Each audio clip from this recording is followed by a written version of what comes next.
ಗಂಡಾಂತರದಿಂದ ಪಾರಾದ ಮಗು ಪೂರೂರವ ಎಂಬ ಬಲಿಷ್ಠ ಚಕ್ರವರ್ತಿಯ ಮಗ ಆಯುರಾಜ. ತಂದೆಯಂತೆ ಈತನು ಪರಾಕ್ರಮಿ. ಗುರುಗಳು ದೊಡ್ಡವರಲ್ಲಿ ಭಕ್ತಿ ಇಟ್ಟಿದ್ದ. ತಪ್ಪು ಮಾಡಿದವರಿಗೆ ಶಿಕ್ಷಿಸುತ್ತಿದ್ದ. ಧರ್ಮಪರನಾದ ಇವನಿಗೆ ಎಲ್ಲ ಐಶ್ವರ್ಯಗಳು ಕೈ ಸೇರಿದವು.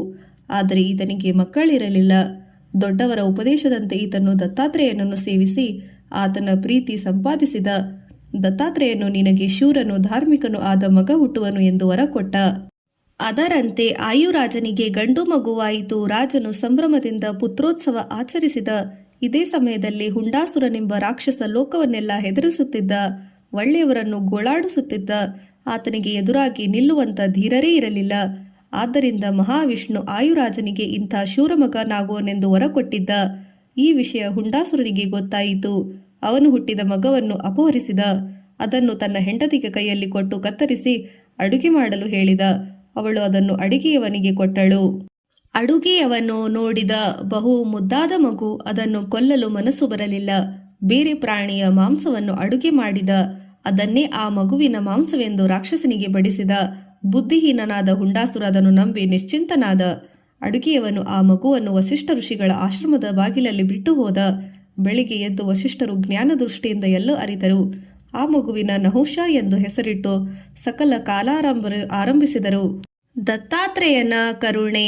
ಆಯುರಾಜನ ಅರಮನೆಯಲ್ಲಿ ಅಪೂರ್ವ ರತ್ನವಾಗಿ ಹುಟ್ಟಿದ್ದ ಮಗು ಕಾಣೆಯಾದದ್ದು ದುಃಖಕ್ಕೆ ಎಡೆ ಕೊಟ್ಟಿತು.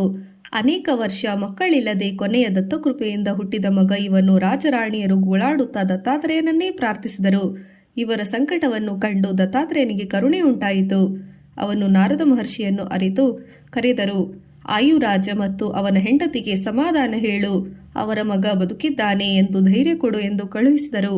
ನಾರದರು ರಾಜನಿಗೆ ತತ್ವೋಪದೇಶ ಮಾಡಿ, ನಿನ್ನ ಮಗ ಒಬ್ಬ ಮುನಿಯ ಬಳಿ ಸುಖವಾಗಿ ಬೆಳೆಯುತ್ತಿರುವನು. ಅವನು ಹುಂಡಾಸುರನನ್ನು ಸಂಹರಿಸುವನು. ಒಬ್ಬ ಕನ್ಯೆಯನ್ನು ವರಿಸುವನು. ಆಗ ನಿಮ್ಮನ್ನು ಕಂಡು ರಾಜ್ಯಾಭಿಷೇಕನಾಗುವನು. ಚಿಂತೆ ಬೇಡ ಎಂದು ಹೇಳಿದರು. ರಾಜರಾಣಿಯರು ಸಮಾಧಾನ ಹೊಂದಿದರು. ವಸಿಷ್ಠ ಮುನಿಗಳಿಂದ ನಹುಷನು ಎಲ್ಲ ವಿದ್ಯೆಗಳನ್ನು ಕಲಿತು ಪ್ರತಿಭಾಶಾಲಿಯಾದನು. ಒಂದು ದಿನ ನಹುಷನು ಕಾಡಿನಲ್ಲಿ ಬೇಟೆಯಾಡುತ್ತಿದ್ದನು. ಆಗ ಆಕಾಶದಿಂದ ದೇವತೆಗಳ ಮಾತು ಕೇಳಿಸಿತು. ನಹುಷ, ನೀನು ದತ್ತಾತ್ರೇಯನ ವರಪ್ರಸಾದದಿಂದ ಆಯುರಾಜನಿಗೆ ಮಗನಾಗಿ ಹುಟ್ಟಿದೆ. ಈಗ ದತ್ತಪ್ರಸಾದ ನಿನ್ನನ್ನು ಪೂರ್ಣವಾಗಿದೆ. ಕೂಡಲೇ ಹೊರಟು ದುಷ್ಟ ಸಂಹಾರ ಹುಂಡಾಸುರನನ್ನು ಕೊಂದು ನಿನ್ನನ್ನೇ ಕಾಯುತ್ತಿರುವ ಅಶೋಕ ಸುಂದರಿ ಎಂಬ ಕನ್ಯೆಯೊಡನೆ ನಿನ್ನ ತಂದೆ ತಾಯಿಗಳನ್ನು ಸಂದರ್ಶಿಸು. ಅದುವರೆಗೂ ನಹುಷ ತಾನು ವಸಿಷ್ಠ ಋಷಿಯ ಮಗನೇ ಎಂದು ತಿಳಿದುಕೊಂಡಿದ್ದ. ಈಗ ಈ ಆಕಾಶವಾಣಿ ಅವನನ್ನು ಗೊಂದಲಕ್ಕೆ ಸಿಕ್ಕಿಸಿತು. ಅವನು ಆಶ್ರಮಕ್ಕೆ ಹಿಂತಿರುಗಿದನು. ವಸಿಷ್ಠರಿಗೆ ತಾನು ಕೇಳಿದ ವಾಣಿಯನ್ನು ತಿಳಿಸಿದನು. ಆಗ ವಸಿಷ್ಠರು, ನಹುಷ, ನೀನು ದತ್ತಪ್ರಸಾದ ಮಗು ಎಂದು ತಿಳಿಸಿದರು. ದತ್ತಪ್ರಸಾದ ಪಡೆದ ಆಯುರಾಜ ಇಂದುಮತಿಯರ ಮಗನೇ ಎಂದು ಹೇಳಿ ಅವನು ಹುಟ್ಟಿದನೆಂದು ನಡೆದ ಸಂಗತಿಯನ್ನು ವಿವರಿಸಿದರು. ಇನ್ನು ನೀನು ಹುಂಡಾಸುರನನ್ನು ವಧಿಸು. ನಿನಗಾಗಿ ಹುಂಡಾಸುರನ ಸೆರೆಯಲ್ಲಿ ತಪ್ಪಿಸುತ್ತಿರುವ ಅಶೋಕ ಸುಂದರಿಯನ್ನು ಇಲ್ಲಿಗೆ ಕರೆತಂದು ನಮ್ಮೆಲ್ಲರ ಎದುರಿಗೆ ಮದುವೆಯಾಗು. ಅನಂತರ ನೀವಿಬ್ಬರು ನಿನ್ನ ತಂದೆ ತಾಯಿಯವ್ರನ್ನೇ ಕಾಣುವಂತರಾಗು. ನಿನಗೆ ದತ್ತಾತ್ರೇಯರ ಅನುಗ್ರಹವಿದೆ. ನಿನಗೆ ಜಯವಾಗಲಿ ಎಂದು ಹರಸಿದರು. ನಹುಷನು ವಸಿಷ್ಠರ ಅಪ್ಪಣೆ ಪಡೆದು ಹೊರಟನು. ಇಂದ್ರನು ಅವನಿಗೆ ತನ್ನ ರಥವನ್ನು ಸಾರಥಿಯನ್ನು ಕಳಿಸಿಕೊಟ್ಟನು. ದೇವತೆಗಳು ಅವನ ಸೈನಿಕರ ಜೊತೆಯಲ್ಲಿ ನಡೆದರು. ಭೀಕರ ಕದನ ನಡೆಯಿತು. ಹುಂಡಾಸುರನು ನಹುಷನನ್ನು ಚೂರು ಚೂರಾಗಿ ಕತ್ತರಿಸಿಕೊಂಡನು. ಅನಂತರ ನಹುಷನು ಸೆರೆಯಲ್ಲಿದ್ದ ಅಶೋಕ ಸುಂದರಿಯನ್ನು ಬಿಡಿಸಿ ವಸಿಷ್ಠರಾಶ್ರಮಕ್ಕೆ ತಂದನು. ಅಲ್ಲಿ ವಸಿಷ್ಠ ಅರುಂಧತಿಯರ ಸಮ್ಮುಖದಲ್ಲಿ ಅವರ ವಿವಾಹವಾಯಿತು. ಅನಂತರ ಆತನು ತನ್ನ ರಾಜ್ಯಕ್ಕೆ ಬಂದು ತನ್ನ ತಂದೆ ತಾಯಿಯರನ್ನು ಸಂದರ್ಶಿಸಿದನು. ಮುದುಕರಾಗಿದ್ದ ಆಯುರಾಜ ಇಂದುಮತಿ ತುಂಬಾ ಆನಂದವಾಯಿತು. ಅವರು ಈಗ ಮಗ ಸೊಸೆಯರನ್ನು ಹರಸಿದರು. ಮಗನಿಗೆ ರಾಜ್ಯಾಭಿಷೇಕ ಮಾಡಿದರು. ನಹುಷನು ತಂದೆಯಂತೆ ಸದಾ ದತ್ತಾಪದಾನದಲ್ಲಿ ಮನಸ್ಸಿಟ್ಟು ಬಹುಕಾಲ ಧರ್ಮದಿಂದ ರಾಜ್ಯಭಾರ ಮಾಡಿದನು. ಯದುವಿಗೆ ಕೃಪೆ. ಶುಕ್ರಾಚಾರ್ಯರು ರಾಕ್ಷಸರ ಗುರು. ದೇವಯಾನಿ ಆತನ ಮಗಳು. ಅವಳ ಸ್ನೇಹಿತೆ ಶರ್ಮಿಷ್ಠೆ ರಾಕ್ಷಸ ರಾಜ ವೃಷಪರ್ವನ ಮಗಳು. ಇವರಿಬ್ಬರಿಗೂ ಒಂದು ದಿನ ಸರೋವರವೊಂದರಲ್ಲಿ ಸ್ನಾನ ಮಾಡುತ್ತಿದ್ದರು. ಆಗ ಯಾರೋ ಬರುವ ಶಬ್ದ ಕೇಳಿ ಬಟ್ಟೆ ಹಾಕಿಕೊಳ್ಳಲು ಬೇಗ ಬೇಗ ದಡಕ್ಕೆ ಬಂದರು. ಮೊದಲು ಬಂದ ಶರ್ಮಿಷ್ಠೆ ದೇವಯಾನಿಯ ಬಟ್ಟೆಗಳನ್ನು ಉಟ್ಟುಕೊಂಡು ಬಿಟ್ಟಳು. ಇದರಿಂದ ದೇವಯಾನಿಗೆ ಕೋಪ ಬಂತು. ಅವಳು ಶರ್ಮಿಷ್ಠೆಯನ್ನು ಎತ್ತಿಕೊಂಡು ಹೋಗಿ ಒಂದು ಹಾಳು ಬಾವಿಯಲ್ಲಿ ಹಾಕಿಬಿಟ್ಟಳು. ದೇವಯಾನಿ ಬಾವಿಯಿಂದ ನಿಂತು ಅಳುತ್ತಿದ್ದಳು. ಆಗ ಅಲ್ಲೇ ಹೋಗುತ್ತಿದ್ದ ನಹುಷನ ಮಗನಾದ ಯಯಾತಿ ರಾಜನು ಕೈ ಹಿಡಿದು ಅವಳನ್ನು ಮೇಲಕ್ಕೆ ಎತ್ತಿದನು. ಕೈ ಹಿಡಿದವನು ಮದುವೆಯಾಗುವುದು ಅಂದಿನ ಪದ್ಧತಿ. ಅದರಿಂದ ಶುಕ್ರಾಚಾರ್ಯರು ಅವರಿಬ್ಬರಿಗೂ ಮದುವೆ ಮಾಡಿದನು. ಶರ್ಮಿಷ್ಠೆ ಮಾಡಿದ ತಪ್ಪಿಗೆ ಅವಳು ಬದುಕಿರುವವರೆಗೂ ದೇವಯಾನಿಗೆ ದಾಸಿಯಾಗಿರಬೇಕೆಂದು ತೀರ್ಮಾನವಾಯಿತು. ಯಯಾತಿ ದೇವಯಾನಿಯರಿಗೂ ಯದು ಮತ್ತು ತುರ್ವಸು ಎಂಬ ಇಬ್ಬರು ಮಕ್ಕಳಾದರು. ಶರ್ಮಿಷ್ಠೆಯಿಂದ ಯಯಾತಿ 3 ಮಕ್ಕಳಾದರು. ಅವರಲ್ಲಿ ಪುರು ಎಂಬುವನು ತಂದೆಯಿಂದ ಬಹಳ ಭಕ್ತಿ ಇಟ್ಟಿದವನು. ಒಮ್ಮೆ ಶುಕ್ರಾಚಾರ್ಯರಿಗೆ ಯಯಾತಿಯ ಮೇಲೆ ಕೋಪ ಬಂತು. ಅವನು ತನ್ನ ಅಳಿಯ ಎನ್ನುವುದನ್ನು ಮರೆತು ಶುಕ್ರಾಚಾರ್ಯರು ನಿನಗೆ ಮುಪ್ಪು ಬರಲಿ ಎಂದು ಶಾಪ ಕೊಟ್ಟರು. ಕೂಡಲೇ ಯಯಾತಿ ಮುದುಕನಾದನು. ಕೈಕಾಲು ತಲೆ ನಡುಗಲಾರಂಭಿಸಿತು. ಮತ್ತೆ ಅವನು ಯುವಕನಾಗಬೇಕೆಂಬ ಬಯಸಿ ತನ್ನ 5 ಮಕ್ಕಳನ್ನು ಕರೆದನು. ತನ್ನ ಮುಪ್ಪು ತೆಗೆದುಕೊಂಡು ಅವರ ಯೌವನ ಕೊಡಬೇಕೆಂದು ಕೇಳಿದನು. 4 ಒಪ್ಪಲಿಲ್ಲ. ಪುರು ಒಪ್ಪಿ ತಂದೆಯ ಮುಪ್ಪನ್ನು ತೆಗೆದುಕೊಂಡ. ತನ್ನ ಎಳೆತನವನ್ನು ಅವನಿಗೆ ಕೊಟ್ಟ. ಇದರಿಂದ ಯಯಾತಿಗೆ ಅವನ ಮೇಲೆ ಪ್ರೀತಿ ಹೆಚ್ಚಾಯಿತು. ಕೆಲ ಕಾಲದ ನಂತರ ಯಯಾತಿ ಯೌವನವನ್ನು ಪುರುವಿಗೆ ಹಿಂತಿರುಗಿಸಿದ. ಮುಪ್ಪನ್ನು ಪಡೆದನು. ಆಗ ತನ್ನ ಐಶ್ವರ್ಯವನ್ನೆಲ್ಲ 5 ಮಕ್ಕಳಿಗೂ ಹಂಚಿಕೊಟ್ಟನು. ಆದರೆ ರಾಜ್ಯದ ಪಟ್ಟವನ್ನು ಪುರುವಿಗೆ ಒಪ್ಪಿಸಿ ಕಾಡಿಗೆ ಹೊರಟು ಹೋದನು. ಆಗಿನ ಪದ್ಧತಿಯಂತೆ ರಾಜನ ಹಿರಿಯ ಮಗನೇ ರಾಜನಾಗಬೇಕಾಗಿತ್ತು. ಇಲ್ಲಿ ಆ ಪದ್ಧತಿ ವ್ಯತ್ಯಾಸವಾಗಿ ಕಿರಿಯ ಪುತ್ರನಾದ ಪುರು ರಾಜನಾದನು. ಇದರಿಂದ ಹಿರಿಯನಾದ ಯದುವಿಗೆ ರಾಜ್ಯ ಐಶ್ವರ್ಯಗಳಲ್ಲಿ ಜಿಗುಪ್ಸೆ ಉಂಟಾಯಿತು. ಅವನು ವೈರಾಗ್ಯದಿಂದ ಎಲ್ಲವನ್ನೂ ಬಿಟ್ಟು ಕಾಡಿಗೆ ಹೊರಟು ಹೋದನು. ಅವನು ದತ್ತಾತ್ರೇಯನ ಭಕ್ತನಾಗಿದ್ದ. ಒಂದೇ ಮನಸ್ಸಿನಿಂದ ಗುರುದತ್ತವನ್ನು ಸ್ಮರಿಸುತ್ತಾ ಎಲ್ಲ ಜನರೊಡನೆ ಓಡಾಟವಿಲ್ಲದೆ ದಟ್ಟವಾದ ಕಾಡಿನಲ್ಲಿ ಎದ್ದು ಬಿಟ್ಟನು. ಹೀಗೆ ಕಾಡಿನಲ್ಲಿ ಸದಾ ವಾಸತೊಡಗಿದನು. ಇವನ ಭಕ್ತಿಗೆ ಮೆಚ್ಚಿ ಇವನನ್ನು ಉದ್ಧಾರ ಮಾಡಬೇಕೆಂದು ದತ್ತಾತ್ರೇಯನು ಇಲ್ಲಿ ಕಾಣಿಸಿಕೊಂಡನು. ಕೃಪೆಯಿಂದ ಬಂದ ಆತನನ್ನು ನೋಡಿದ ಕೂಡಲೇ ಯದುವಿಗೆ ತುಂಬಾ ಸಂತೋಷವಾಯಿತು. ಜ್ಞಾನವೇ ಒಂದು ರೂಪ ಪಡೆದು ಬಂದಂತೆ ಎನ್ನುವಂತೆ ದತ್ತನಿಗೆ ಯದು ಭಕ್ತಿಯಿಂದ ನಮಸ್ಕರಿಸಿದನು. ದತ್ತಾತ್ರೇಯನು ಕೃಪೆಯಿಂದ ಉತ್ತಮವಾದ ಜ್ಞಾನ ತತ್ವವನ್ನು ಯದುವಿಗೆ ಉಪದೇಶಿಸಿದನು. ಈ ಉಪದೇಶ ಇಂದಿಗೂ ಸಾಧಕರಿಗೆ ಮಾರ್ಗದರ್ಶಿಯಾಗಿದೆ. ಇದರಿಂದ ಯದುವು ಮೋಕ್ಷವನ್ನು ಪಡೆದನು.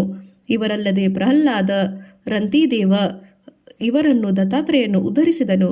ಹೀಗೆ ದತ್ತಾತ್ರೇಯನನ್ನು ಕುರಿತು ಅನೇಕ ಕಥೆಗಳಿವೆ. ಇವೆಲ್ಲ ದತ್ತಾತ್ರೇಯ ಕರುಣೆಯಿಂದ ತೋರಿಸುತ್ತದೆ. ಸದಾ ಭಕ್ತರನ್ನು ಉದ್ಧಾರ ಮಾಡುತ್ತಿರುವ ದತ್ತಾತ್ರೇಯನು ಪದೇ ಪದೇ ಬೇರೆ ಬೇರೆ ರೂಪಗಳಲ್ಲಿ ತೋರಿಸಿಕೊಳ್ಳುವನು. ಜನರಲ್ಲಿ ಧರ್ಮ ಬುದ್ಧಿಯನ್ನು ಬೆಳೆಸುವನು. ಭಕ್ತರನ್ನು ಕಷ್ಟಗಳಿಂದ ಕಾಪಾಡುವವನು. ಯಾವಾಗಲೂ ಜಗತ್ತಿನ ಕಲ್ಯಾಣವನ್ನೇ ಮಾಡುತ್ತಿರುವವನು ಎಂಬುದು ಅವನ ಭಕ್ತರ ಗಾಢವಾದ ನಂಬಿಕೆ. ಹೊಸ ರೂಪಗಳಲ್ಲಿ ದತ್ತಾತ್ರೇಯ. ಇದುವರೆಗೂ ಪುರಾಣ ಕಾಲದಲ್ಲಿ ದತ್ತನನ್ನು ಮಾಡಿದ ಕಲ್ಯಾಣವನ್ನು ನೋಡಿದ್ದೇವೆ. ಚಾರಿತ್ರಿಕವಾಗಿ ಕಾಲದಲ್ಲೂ ದತ್ತಾತ್ರೇಯನು ಹೊಸ ರೂಪಗಳಲ್ಲಿ ಮತ್ತೆ ಕಾಣಿಸಿಕೊಂಡ. ಜನರಿಗೆ ಒಳ್ಳೆಯ ದಾರಿ ತೋರಿಸಿದ. ಕರುಣೆಯಿಂದ ನೇರವಾಗಿ ಎಂಬ ನಂಬಿಕೆ ಭಕ್ತರಲ್ಲಿದೆ. ಗಂಗಾಧರ ಸರಸ್ವತಿ ಎಂಬಾತನು ಕನ್ನಡಿಗ. ದತ್ತಾತ್ರೇಯನ ದೊಡ್ಡ ಭಕ್ತ. ದತ್ತಾತ್ರೇಯನು ಆತನನ್ನು ಪ್ರೇರೇಪಿಸಿ ತನ್ನ ಇತ್ತೀಚಿನ ಸ್ವರೂಪಗಳಾದ ಶ್ರೀಪಾದ, ಶ್ರೀವಲ್ಲಭ, ಶ್ರೀ ನೃಸಿಂಹನ್ ಸರಸ್ವತಿ ಈ ರೂಪಗಳಲ್ಲಿ ನಡೆಸಿದ ಕಾರ್ಯ ಕಲ್ಯಾಣವನ್ನು ಬರೆಸಿದ ಎಂದು ಅವನ ಬರೆದ ಗುರುಚರಿತ್ರೆಯಲ್ಲಿ ಭಕ್ತರು ಭಕ್ತಿಯಿಂದ ಶ್ರದ್ಧೆಯಿಂದ ಓದುತ್ತಾರೆ. ಇದು ಮರಾಠಿ ಭಾಷೆಯಲ್ಲೂ ಇದೆ. ಅದರ ಅನುವಾದಗಳು ಕನ್ನಡ, ತೆಲುಗು ಮತ್ತು ಅನೇಕ ಭಾಷೆಗಳಲ್ಲಿವೆ. ಶ್ರೀಪಾದ, ಶ್ರೀವಲ್ಲಭ ಗುರುಚರಿತ್ರೆಯಲ್ಲಿ ವರ್ಣಿಸಿದ ದತ್ತಾತ್ರೇಯರ ಮೊದಲ ರೂಪ ಶ್ರೀಪಾದ ಶ್ರೀವಲ್ಲಭರು ಪೀಠಾಪುರ ಎಂಬ ಊರು ಈಗಿನ ಆಂಧ್ರ ಪ್ರದೇಶದಲ್ಲಿದೆ. ಅಲ್ಲಿ ಅಪಳರಾಜ ಎಂಬ ಬ್ರಾಹ್ಮಣನಿದ್ದ. ಸುಮತಿ ಎಂಬುವಳು ಅವನ ಹೆಂಡತಿ. ಈಕೆ ದತ್ತಾತ್ರೇಯನ ಭಕ್ತಳು. ಬಂದ ಅತಿಥಿಗಳನ್ನೆಲ್ಲ ದತ್ತನೆಂದು ಸೇವಿಸುತ್ತಿದ್ದಳು. ಒಂದು ಅಮಾವಾಸ್ಯೆ ಮನೆಯಲ್ಲಿ ಪಿತೃಕಾರ್ಯ ನಡೆಸುವುದಾಗಿತ್ತು. ಆ ದಿನ ದತ್ತನು ಸಾಮಾನ್ಯ ಮನುಷ್ಯನಂತೆ ಭಿಕ್ಷೆಗೆ ಬಂದ. ಸುಮತಿಯು ಪಿತೃಕಾರ್ಯವನ್ನು ಮರೆತು ಒಳ್ಳೆಯ ಭಾವನೆಯಿಂದ ಭಿಕ್ಷೆ ನೀಡಿದಳು. ಸಂತುಷ್ಟನಾದ ದತ್ತಗುರು, ತಾಯಿಯೇ, ನಿನ್ನ ಭಿಕ್ಷೆಯಿಂದ ಸಂತೋಷಿತನಾದೆ. ನಿನಗೆ ಬೇಕಾದ ವರವನ್ನು ಬೇಡಿಕೋ ಎಂದನು. ಆಗ ಸುಮತಿ, ನೀನು ತಾಯಿಯೇ ಎಂದೆಯಲ್ಲ, ಅದನ್ನೇ ನಿಜ ಮಾಡು. ನೀನು ನನ್ನ ಮಗುನಾಗು, ಮಗುವಾಗಿ ಬಾ. ದತ್ತನು ಹಾಗೇ ಆಗಲಿ ಎಂದನು. ಅದರಂತೆ ಕೆಲ ಕಾಲವಾದ ಮೇಲೆ ದತ್ತನು ಸುಮತಿಯ ಹೊಟ್ಟೆಯಲ್ಲಿ ಹುಟ್ಟಿದನು. ಆತನಿಗೆ ಶ್ರೀಪಾದ ಶ್ರೀವಲ್ಲಭನೆಂದು ಹೆಸರಾಯಿಸಲಾಯಿತು. ಈತ ಹುಟ್ಟಿದ್ದು 1320ರಲ್ಲಿ. 1350ರವರೆಗೆ ಭಕ್ತರಿಗೆ ಕಾಣಿಸಿಕೊಳ್ಳುತ್ತಿದ್ದನು. 7 ವರ್ಷಕ್ಕೆ ಆತನಿಗೆ ಉಪನಯನವಾಯಿತು. ಆತನಿಗೆ 16 ವರ್ಷವಾದಾಗ ತಾಯಿಗೆ ಹೀಗೆ ಹೇಳಿದನು: ಅಮ್ಮ, ನಾನು ಉತ್ತರ ದೇಶಕ್ಕೆ ಹೋಗಬೇಕಾಗಿದೆ, ಅಪ್ಪಣೆ ಕೊಡು. ಆತನ 2 ಅಣ್ಣಂದಿರು ಅಂಗವಿಕಲರಾಗಿದ್ದರು. ಅವರನ್ನು ತನ್ನ ಕೃಪಾದೃಷ್ಟಿಯಿಂದ ಸರಿಪಡಿಸಿ ತಂದೆ ತಾಯಿಗಳ ಸೇವೆಗೆ ಅವರನ್ನು ಬಿಟ್ಟು ಹೊರಟು ಹೋದನು. ಕಾಶಿ, ಬದರಿ ಮೊದಲಾದ ಕ್ಷೇತ್ರಗಳಲ್ಲಿ ಸಂದರ್ಶಿಸಿದನು. ಅನೇಕ ಸಾಧುಗಳಿಗೆ ಉಪದೇಶ ಮಾಡಿದನು. ಅನಂತರ ಗೋಕರ್ಣಕ್ಕೆ ಬಂದನು. 3 ವರ್ಷ ಇದ್ದು ಎಷ್ಟೋ ಭಕ್ತರನ್ನು ಉದ್ಧಾರ ಮಾಡಿದನು. ಅಲ್ಲಿಂದ ಕುರುವಪುರಕ್ಕೆ ಬಂದನು. ಇದು ಕೃಷ್ಣಾ ನದಿಯಲ್ಲಿ ಒಂದು ನಡುಗಡ್ಡೆ. ಇದಕ್ಕೆ ಕುರುಗಡ್ಡೆ ಎಂದು ಸಹ ಹೇಳುತ್ತಾರೆ. ಪೂನಾ ಮತ್ತು ರಾಯಚೂರುಗಳ ಮಧ್ಯೆ ಕೃಷ್ಣಾ ಎಂಬ ರೈಲ್ವೆ ನಿಲ್ದಾಣದಲ್ಲಿ 16 ಮೈಲ್ ದೂರದಲ್ಲಿ ಕುರುಗಡ್ಡೆ ಇದೆ. ಸುಂದರವಾದ ಸ್ಥಳ, ಅನೇಕ ಗುಹೆಗಳು, ದೇವಾಲಯಗಳಿವೆ. ಇಲ್ಲಿ ವಿದ್ವಾಂಸನಾದ ಒಬ್ಬ ಬ್ರಾಹ್ಮಣನಿದ್ದ. ಅಂಬಿಕೆ ಅವನ ಹೆಂಡತಿ. ಅವರಿಗೆ ಅನೇಕ ಮಕ್ಕಳು ಹುಟ್ಟಿ ಸತ್ತರು. ಅನಂತರ ದೇವರನ್ನು ಬೇಡಿ ಪಡೆದ ಒಬ್ಬ ಮಗ ಬದುಕಿದ. ಆದರೆ ಅವನು ತೀರಾ ದಡ್ಡನಾಗಿದ್ದ. ಬ್ರಾಹ್ಮಣ ಹೋದ ಮೇಲೆ ಅಂಬಿಕೆ ಭಿಕ್ಷೆ ಬೇಡಬೇಕಾಯಿತು. ಆ ಹುಡುಗನು ಜಿಗುಪ್ಸೆಯಲ್ಲಿ ಪ್ರಾಣ ಬಿಟ್ಟಲು ನಿರ್ಧರಿಸಿದ. ಅಂಬಿಕೆಯು ಅವನೊಡನೆ ನದಿಗೆ ಹೊರಟಳು. ಅಲ್ಲಿ ಶ್ರೀ ಗುರುವನ್ನು ಕಂಡು ನಮಸ್ಕರಿಸಿದಳು. ಈಗ ನಾನು ನನ್ನ ಮಗುವನ್ನು ಆತ್ಮಹತ್ಯೆ ಮಾಡಿಕೊಳ್ಳುವೆ. ನಮಗೆ ಸದ್ಗತಿ ದೊರೆಯುವಂತೆ ಅನುಗ್ರಹಿಸು. ಇಂದಿನ ಜನ್ಮತೆ ನಿನ್ನಂಥ ಜ್ಞಾನಿಯಾದ ಮಗ ಹುಟ್ಟುವಂತೆ ಹರಸು ಎಂದು ಬೇಡಿದಳು. ಶ್ರೀಪಾದ ಶ್ರೀವಲ್ಲಭರು, ಆತ್ಮಹತ್ಯೆ ತುಂಬಾ ದೊಡ್ಡ ಪಾಪ ಕಾರ್ಯ. ಅದನ್ನು ಮಾಡಬಾರದು. ನೀನು ಸಂಜೆ ಹೊತ್ತು ಶಿವನ ಪೂಜೆ ಮಾಡು.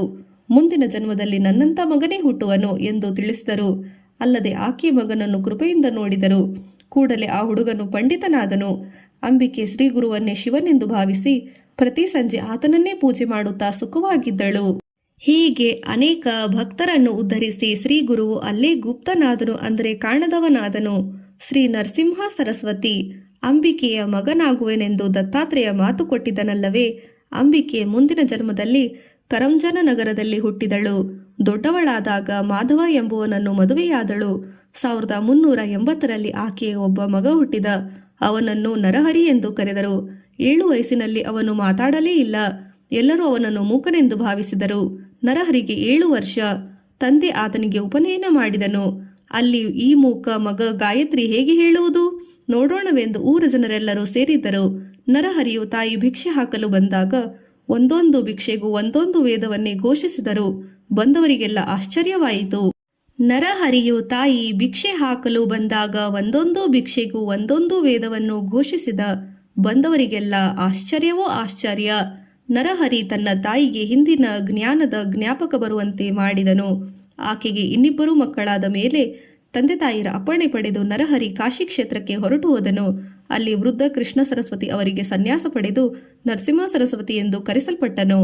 ಅನಂತರ ಉತ್ತರ ಪ್ರದೇಶವನ್ನೆಲ್ಲ ಸಂಚರಿಸಿ ಅನೇಕ ಶಿಷ್ಯರನ್ನು ಪಡೆದನು. ಕಷ್ಟದಲ್ಲಿದ್ದ ಅನೇಕರನ್ನು ಸಹಾಯ ಮಾಡಿದನು ಎಂದು ಭಕ್ತರು ಭಾವಿಸುತ್ತಾರೆ.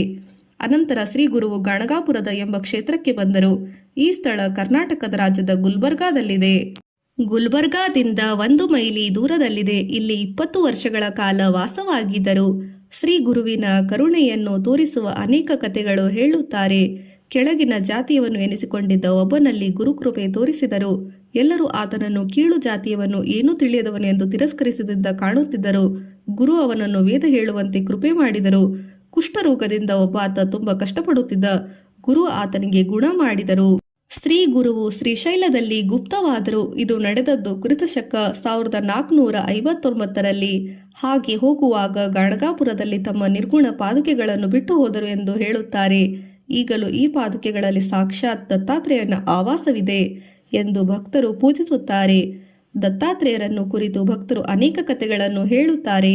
ಎಲ್ಲ ಕಥೆಗಳು ದತ್ತಾತ್ರೇಯನ ಕರುಣೆಯನ್ನು ಎತ್ತಿ ತೋರಿಸುತ್ತದೆ. ಅಲ್ಲದೆ ಧರ್ಮದಿಂದ ನ್ಯಾಯದಿಂದ ಬಾಳುವವರನ್ನು ಕಂಡರೆ ಅವರಿಗೆ ತುಂಬಾ ಮಮತೆ ಎಂಬುದು ಸಾರುತ್ತದೆ.